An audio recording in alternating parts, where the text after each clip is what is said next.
about one of the NBL Grand Finals you did with Eddie, and you were flying and the plane was late and the game finished at like 1:30 in the morning.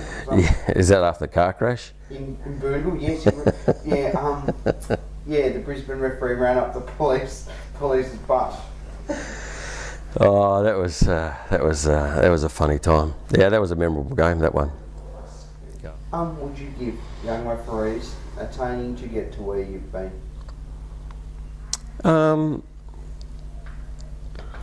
To learn to understand the game.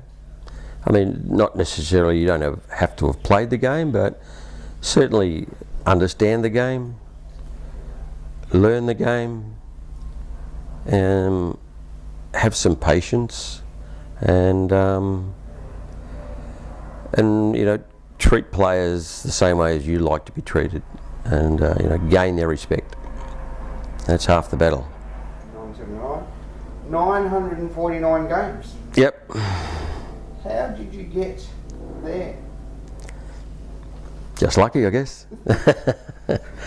Oh, yeah. Look, it. What drove you? What drove you to referee that long? Well, I mean, I always wanted to be the best at what I did, and that was the thing that that drove me, and you know, competition, and you know, to be the best at refereeing, and you know, so you know, I went through a lot of different phases during my career.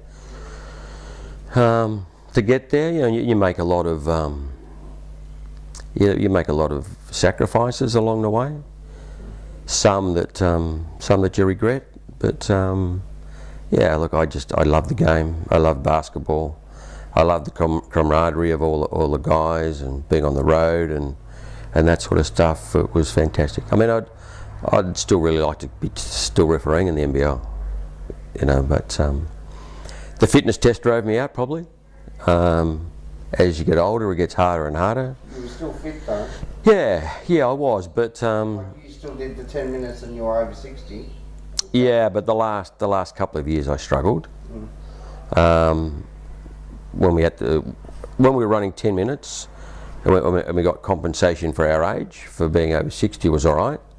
But then once we had to run the 12 minutes, then I struggled. The last minute and a half I struggled. But then again, you look back, 30 years ago, and I ran 17 minutes in the beep test. So 949 games, how many grand finals did you do? Don't know. I participated in every final series. Probably the last 15, 16 years. And it used to be quite funny between Billy, Eddie, and myself, because we're all competing against each other for always 2 years or 3 of us there, wasn't it? For games or spots, and we had this little tradition that, you know, because I said, oh, you know, we'll ring you in the next couple of days, you know, if you got a game, and you know, one day go by and you ring up, Billy, you get a call yet? No, mate, no. Okay, right. Eddie, you get a call yet? No, mate, okay. Then you didn't get a call, and then, you know, did you get a call? And you go, yeah, I did. And why didn't you ring me? And he goes, oh, no, I couldn't do it. All right, see you, mate. We wouldn't talk for 2 days. No, would you? You're right again. But then we're right again, yeah.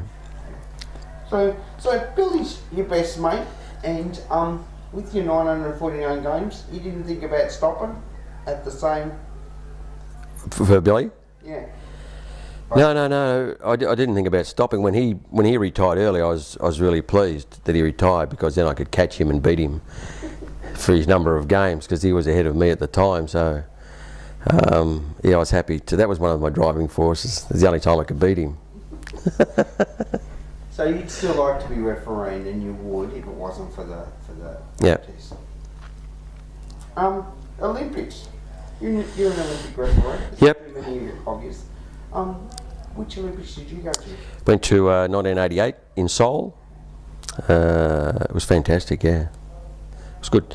I think I went with Jeff Weeks went with the women, and the good part about Seoul was just prior to technology and terrorists and all that sort of stuff, and Seoul was very condensed. They had a lot of the events all in the one precinct.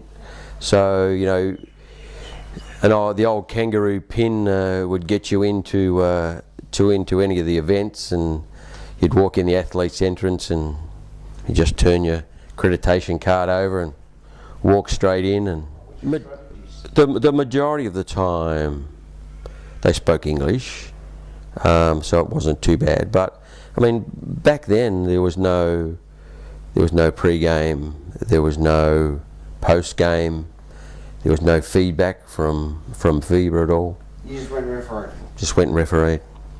Yep. You didn't know if you were doing a good job or a bad? No, you didn't. How did you end up at the Olympics? My first game was USA versus Spain, which was a replay of the gold medal game 4 years previous. That was your first game? That was my first game at the Olympics. Nervous? You could say that. Very nervous, and I think for the first 5 minutes I didn't blow my whistle, but I nearly hyperventilated, and but eventually once I blew my whistle I was alright. And I was refereeing with a guy that I knew. I was refereeing with Kostas Rigas from Greece.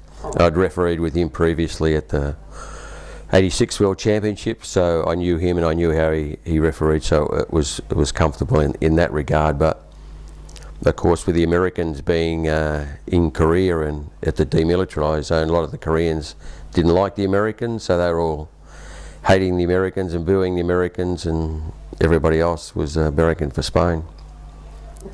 Stadium was full. There was about 20,000 people there. It's a fantastic experience. I went to the '86 World Championships, Olympics in '88.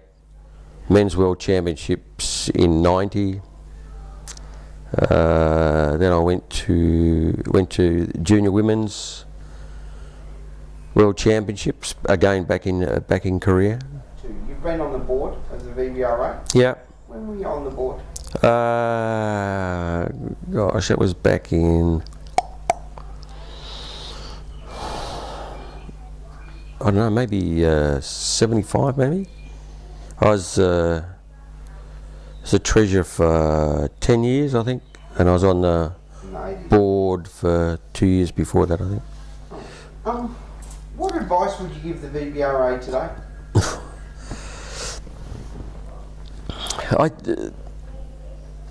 I think it's fantastic that the VBRA is still the only referees association in Australia. I think that's fantastic that they're still running as a body, but I'm not too sure how long that'll last.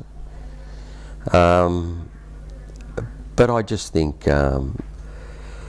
just with technology the way it is today, is trying to get some consistency out across, because basketball now is spread far and wide with associations sprouting up all over the place, and with the technology the way it is today, I think getting the right message out to everybody, which is so much more accessible, and hearing it from somebody, at least you get a standard message, and everybody doesn't take their own slant on it, that they can get one standard message. And I think just education, which is no different for all, but if we can get consistency right across the board. You're a life member of the VBRA. What other honours been bestowed upon you? Life member of the VBRA. I'm a life member of the NBL. Inducted into the Nuttawading Hall of Fame. I think 2 or 3 years, probably 4 years ago. Yeah. You were the advisor. Yeah, I was their initial advisor there. In 1974. Yep. Which made you 23. Yep. I was there. To be an advisor. Well, I was just lucky that I was living out in that area, I was living at Donvale at the time, and I used to play at Nuttawading a couple of nights a week. And just they approached me, and that's how it came about. And then I finished there, and Reg Stacker took over, and then I went up to Kilsyth, and I was a referee's advisor at Kilsyth for 3 years, I think. 5 years. There you go. Why the change? Why change from Nuttawading and then go to Kilsyth? Well, then I was still playing up at Kilsyth. I was still playing A-grade men's basketball up there, and I think they offered me some more money. So attributes. It takes a lot of communication skills and stuff to be a referee. What attributes did you get out of refereeing that you took into your everyday life? I think dealing with people, knowing how to deal with people, and refereeing basketball, you deal with varied characters and different sorts of people throughout your career, and as a referee, you got to deal with all those people, and you do end up with some difficult situations, and I think that's helped. And I think being cool and calm in heated situations, I think has really helped in my day-to-day activities. Who gave you the best bit of advice, and what was it?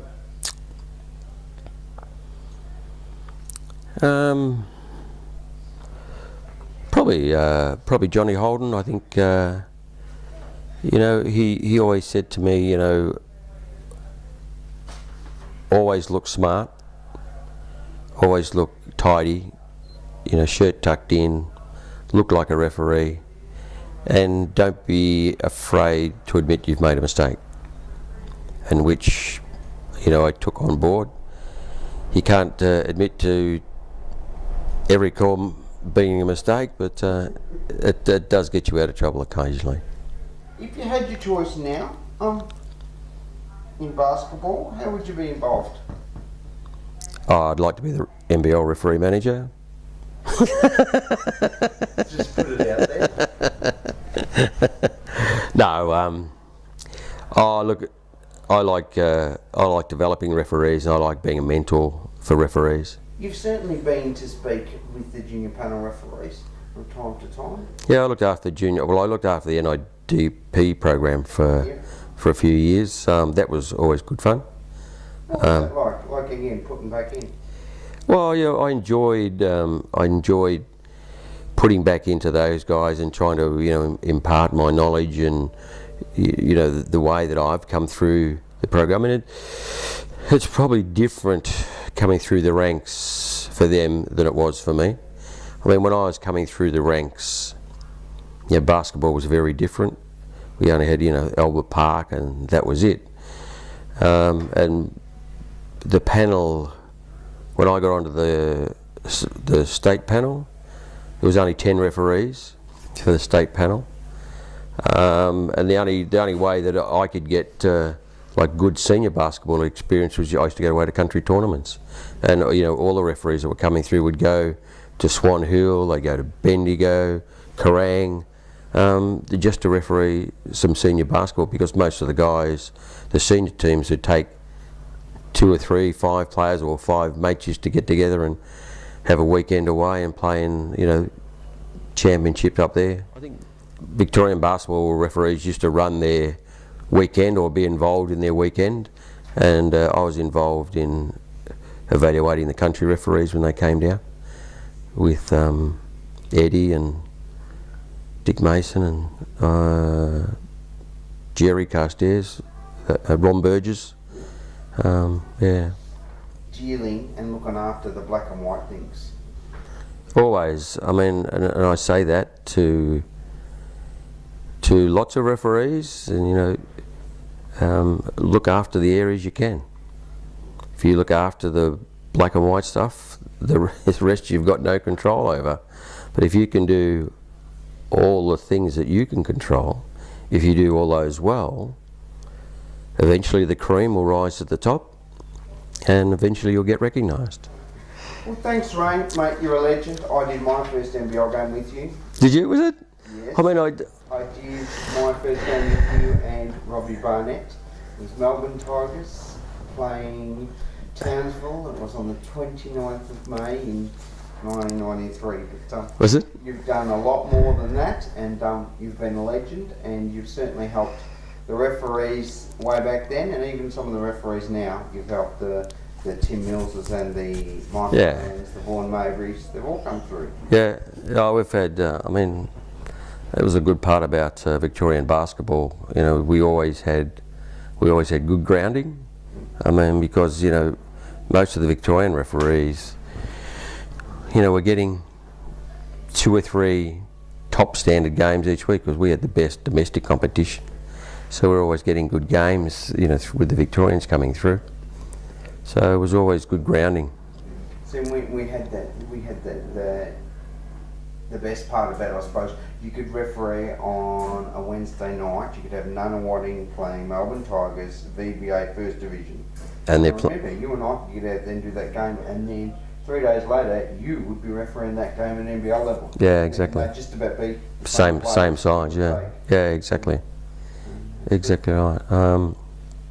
And that was a good part about Victorian basketball. It was great. I mean, I watched and listened to the other Life members, Ron and Neil and John, and their memory for dates and things that have happened is fantastic, and who they first refereed with, and I got no idea. But these guys can rattle off their partners and the dates and everything. I've got no idea. All right, mate. Thank you very much. Thanks, Ron.